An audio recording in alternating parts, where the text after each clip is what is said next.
Pokémon ZA, o que falar desse jogo, viu? Bom, em menos de uma semana a gente já teve vazamentos de dados da Nintendo e revelou algumas informações não só desse jogo, mas também de alguns projetos que vêm pela frente, algumas inovações que não foram tão inovadoras assim e alguns problemas que vêm sendo constantes na franquia, que permanecem nesse jogo, que a gente vai abordar aqui nesse vídeo, tá bom? Bom, pra começar, Pokémon ZA é o mais novo jogo da franquia Pokémon e foi lançado agora no dia 16 de outubro.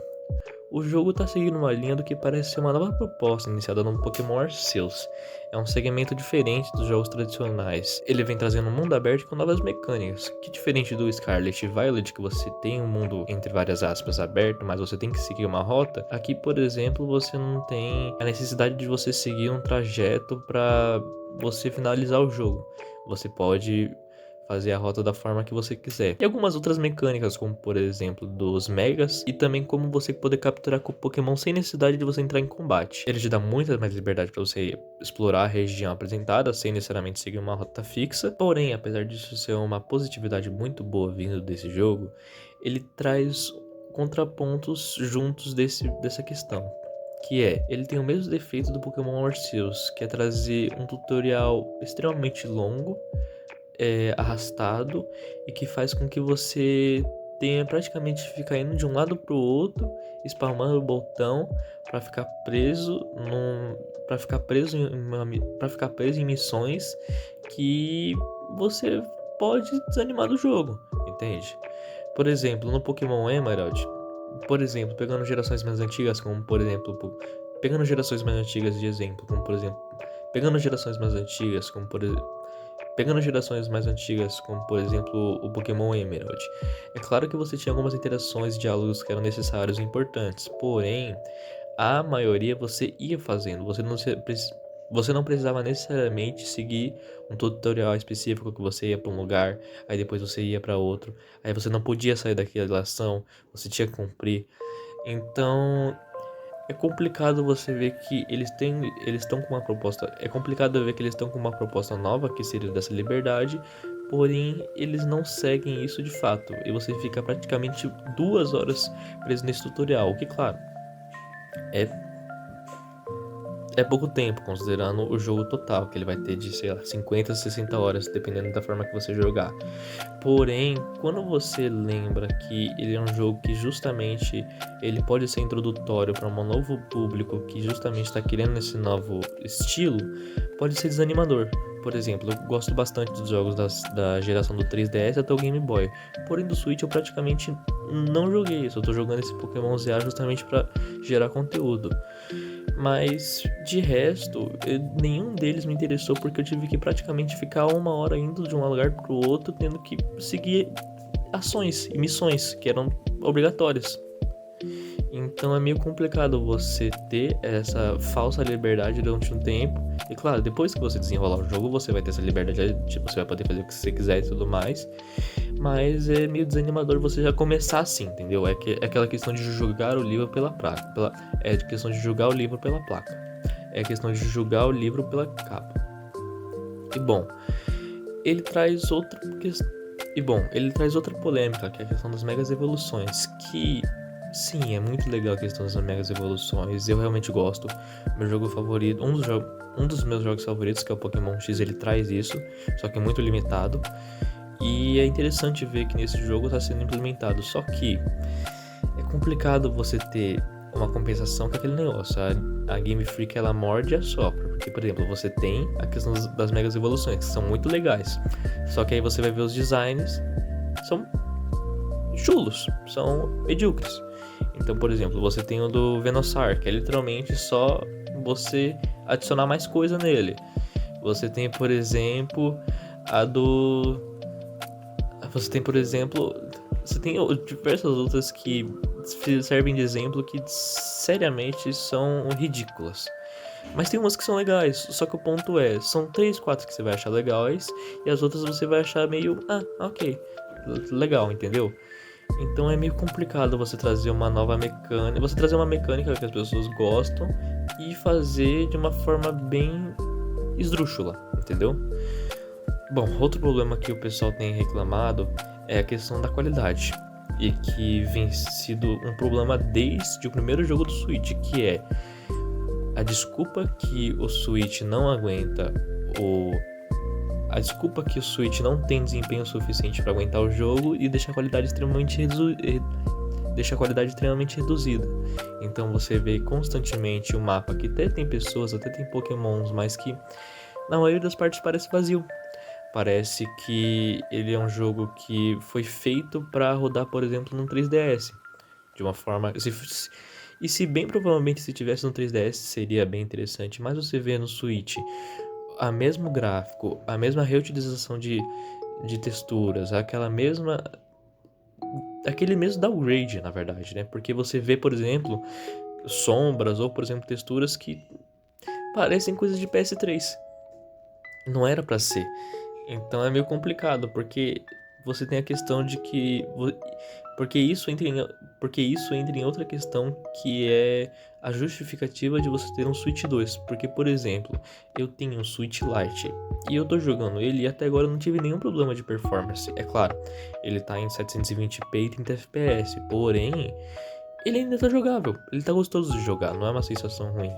Não é uma experiência ruim, que, sendo sincero, eu não trocaria pelo Switch 2. Ainda mais considerando que é R$2.000 a mais de diferença do Switch 1. Então, é meio complicado porque nada justifica pra você, por exemplo, comprar o jogo. É claro que eu ganhei de um amigo meu, um grande amigo meu, entendeu?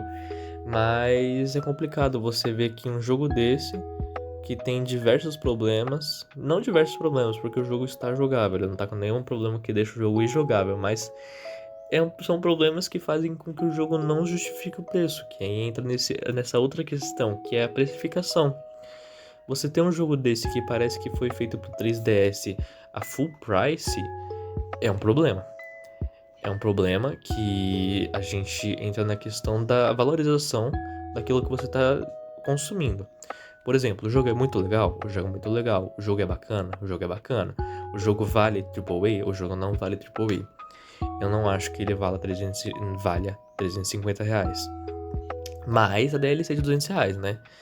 Então, assim, é meio complicado você querer cobrar full price num jogo que não tem o desenvolvimento, não tem a qualidade de um jogo full price. E ainda mais considerando que os supostos vazamentos que tiveram, esse valor, ele não é justificado, porque a Game Freak, em relação à Nintendo, foi custeada apenas $13 milhões para esse jogo novo ser produzido. Foram só $13 milhões para esse jogo ser produzido. O que, claro, pode parecer muito dinheiro, só que na indústria dos jogos, isso é tipo o orçamento de um jogo indie. E se vacilar, nem Hollow Knight teve esse investimento. Então, assim, é complicado você precificar um jogo a R$550 de forma completa em um produto que não tem a qualidade e nem a precificação correta, entendeu? E considerando que também esse conteúdo adicional não é necessariamente algo adicional, é só algo que deveria estar no jogo base, mas que foi retirado e cobrado, é uma sacanagem, viu? E a gente tá falando de empresas multimilionárias, que é a Nintendo, a Pokémon Company e a Game Freak. Elas não são empresas indies que estão começando agora no mercado. Não, a gente tá falando de uma franquia gigantesca, de empresas gigantescas. Então, e não é de hoje que eles estão fazendo isso e vem reduzindo cada vez mais os custos de produção, vão reduzindo a qualidade, vão reutilizando os Pokémons, vão reutilizando a Pokédex. Então, assim, por exemplo, tem algum problema eles reutilizarem a Luminous City? Não tem, porque afinal isso já é algo meio constante nos jogos de Pokémon. É só você ver o tanto de remake que tem de jogo, entendeu? Então, a reutilização já é algo constante, porém, você fazer isso de uma forma que não justifique você reutilizar, claro que na história em si ela reutiliza e faz sentido, mas você, como consumidor que não sabe nada de Pokémon, você acha que vale a pena jogar um jogo que você não conhece nada e que no final é só a mesma coisa de um outro jogo? E ainda mais por R$350, eu não acho que valha. E assim, Vamos fazer uma reflexão, tá bom? Vamos considerar que as vendas totais, não.